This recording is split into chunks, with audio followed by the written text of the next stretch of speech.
Have you ever picked up a book thinking, बस देखते हैं क्या scene है? Let's see what all the hype is about. And then, a few chapters later, you are sitting there, staring at the wall, wondering where you went wrong in your life.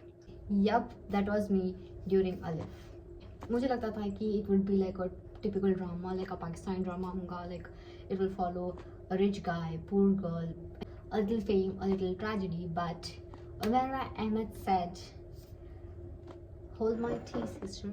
Because what started as a story about a filmmaker turned into a mirror, I can say. A mirror I wasn't ready to look into.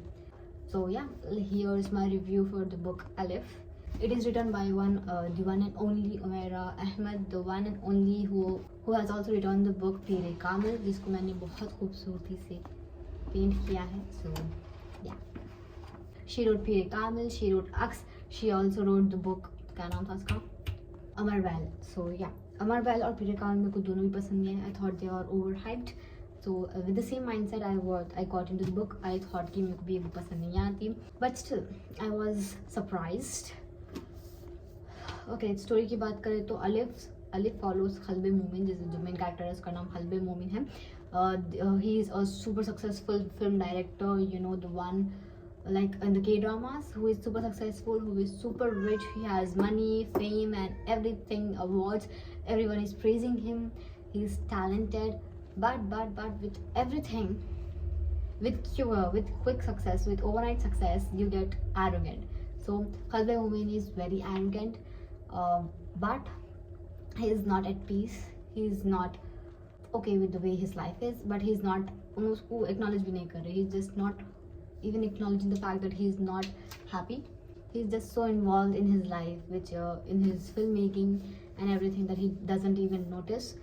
Then we have Momina Sultan, an actress who doesn't want to be an actress, but she had to, because she had to support her family she had to support her family financially. उनके brother को कुछ बीमारी है and he's about to die, तो उनके इलाज के लिए पैसों की ज़रूरत है. तो मोमिना का असल ख्वाब था to become a calligrapher, but because of the situations at home, she sacrificed her dreams and chose to become an actress because her parents had background in the film industry. They were not actresses, but they had a background in the film industry, so it was easier for Momina to get into the film industry. उन दोनों की दुनिया बहुत ही मुख्तलिफ एक दूसरे से, it's very different. It's contrast from each other's life, but obviously Umera Ahmed brings them together. Fate makes them come face to face with each other. When Momin decides to make a film called Alif, hence the name of the book, when Momin decides to make a film called Alif based on his life experiences, how he was astray, how he has lost his way on the life, on the spiritual life, and came and found his way back to Allah. And that's what he wanted to make a film about, a film on spirituality. So he ends up writing his way back to the creator that he himself had forgotten, so that he can inspire others to go back to the creator. It's not just a film script, he's writing his own biography kind of stuff. Okay, and Momina, she becomes both his muse and his mirror. Through Momina, he learns a lot of things. Momina is a very down-to-earth girl who is quite connected with the creator. And yes, before you ask, they had a spark, they have something going on, but not technically, but they still have the spark. I don't want to focus on that, I don't want to exaggerate on that, but let's just say they have the spark, they have a little thing going on, but that's not the main part of the story, which I love. The same happened in Pire Kamil as well. इसके अंदर भी the main point was something else, but people got carried away with the story arc, with the love story arc of this book. But whereas the main point of this book was something else, it was about Pire Kamil, as I have discussed in one of my previous videos. So here as well, the main part is something else. The main part that we have to focus on this book is about spirituality, about how there's a difference between material and the world and the creator, how there's difference between material world and the spiritual world, and how we can attend both together without compromising anything, like how to din और दुनिया को कैसे balance करें. That's the point of this book, I think. But people kind of get carried away, and I think that has not happened with this book yet. People don't really romanticize this book the way they have glorified Pire Kamil, and I'm glad this book is safe now. Moving on, first let's talk about the writing. The writing was amazing, it flowed. Umera Ahmed's writing was just amazing. That woman doesn't write just stories, she writes sermons that slap, like the sentences that hit home. Her language, the flow, you don't even realize when she shifts you from glees and glamour to guilt and grace. Yeah, that was poetic, I know. So you won't even realize how the transition happened, and it flows completely from one scene to the next. You don't have to, you are not taken away from the book. That's what I want to say. What I mean when I say that the book flows from one scene to another is that when you read books, sometimes they kind of pull you out of the book unintentionally, obviously, but that doesn't happen with this book. I don't know what is the reason for that, but while you're reading it, you're just immersed. You get immersed, like as if you're watching a movie rather than reading a book. And that happened with me. Every scene feels like it's being shot through a lens of meaning.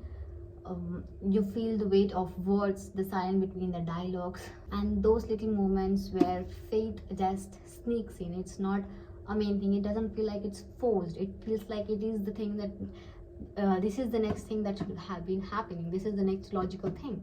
The contrast were chef's kiss. When you're writing a story, when you're writing a book, there is a conflict between stuff, and this book has moral conflict rather than a villain in the story. There is no particular villain in the story. There are thoughts that are at conflict, there are ideas that are at conflict.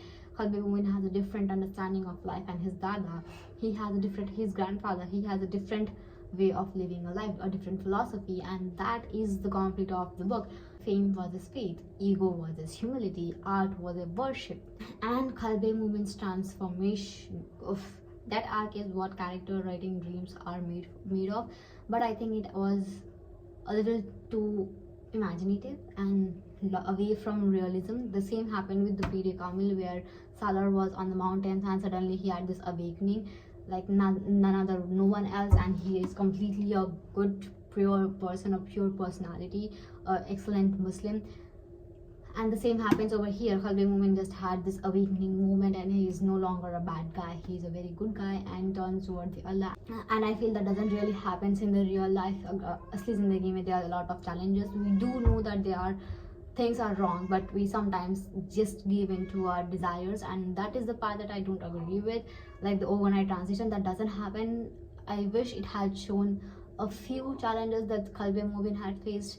The same with here. I wished she would have shown a few challenges that Salar has faced on his way to improvement, so that we can learn a few things as well, rather than just overnight transformation, because that doesn't happen. And there were also a few parts where I was like, I need subtitles. Like sometimes the message overpowers the story. It feels good, but a little spoon feeding would have been better. Like what exactly is going on, rather than just the message being thrown at your face. And Momina's decision at the end of the story, I was not in agreement with her. I was like kind of furious. I was literally like, girl, no way, please go ahead, don't do this. But when I thought about this, usually when I write a review, I take a gap between finishing the book and writing the review. There is a gap between in which I think about the book, because I don't want to be carried away by the emotion with the adrenaline rush which I have, because I just finished the book. So I have that gap. In that gap, I thought about this book, I pondered about the book, and I thought, why did Momina did what she did towards the end?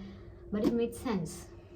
It made sense when I thought about it, because her personality was like that, her character was built like that from the very beginning, and it literally made sense. It's not a fairy tale book, it's not the fairy tale ending that I wanted, it's not like happily ever after, but it's still real ending, and she needed that, and her character deserves that choice. And I don't think there's another way of ending the story the way it had ended. So yeah, Alif isn't your chill rainy day story which you cozy up in your bed and read. It's the kind of book that quietly opens your chest. It pokes at your conscience and goes like, tell me who you're living for, but what is happening with your life, what's the purpose of your life, what are you doing with your life. It makes you ask you a lot of moral questions. It talks about ego, fame, art, faith mostly, but in a way that never fully preaches. It doesn't get preachy, that it doesn't say this is right, this is wrong, this is excellent. No, it just says what it is. It gently reminds you that maybe maybe you might have drifted a little away. Like maybe you're on the wrong path. Where there's a scene between Momin and his grandfather, where the grandfather says Momin that, you know, Momins are Muslims, so Muslims are expected to go astray, but if they are not going astray, then what's the purpose of their patience? What's the purpose of their faith? You know, they have faith, they get astray, they get away from the path, they get distracted. So though this was a reminder that I needed, and I think this book landed in my hands the right time, at the right time. More than the book, I think it's about the person who is reading the book. It's also about when a person is reading that book. Had I not read it now, I would have not appreciated it the way I did. And also, if I have read it a few years ago, or maybe a few years later, I think I would have lost the whole plot, lost the whole message of the book. I would have been blindsided to it. But now, in this part of my life, in this situation, I think I really get what the author was trying to say, and kind of related to the situations a lot better. And that's also the reason why I think Namal is one of my most favorite, because the time when I read that, I was going through a lot in my life. It was one of the darkest, like the black hole of my life. But Namal was the thing that kind of pulled me out of it. And right now I'm not in the black hole of my life, but it is still a moment of my life where I needed a little reminder, and this book was perfect for me. So I gave it a 5 out of 5, and I'm really not expecting that I'm saying this about a Umera Ahmed novel, but here I am. So 5 out of 5 stars. If you're tired of shallow plots and want something that feeds the brain and the soul, I think this is your go-to book for that.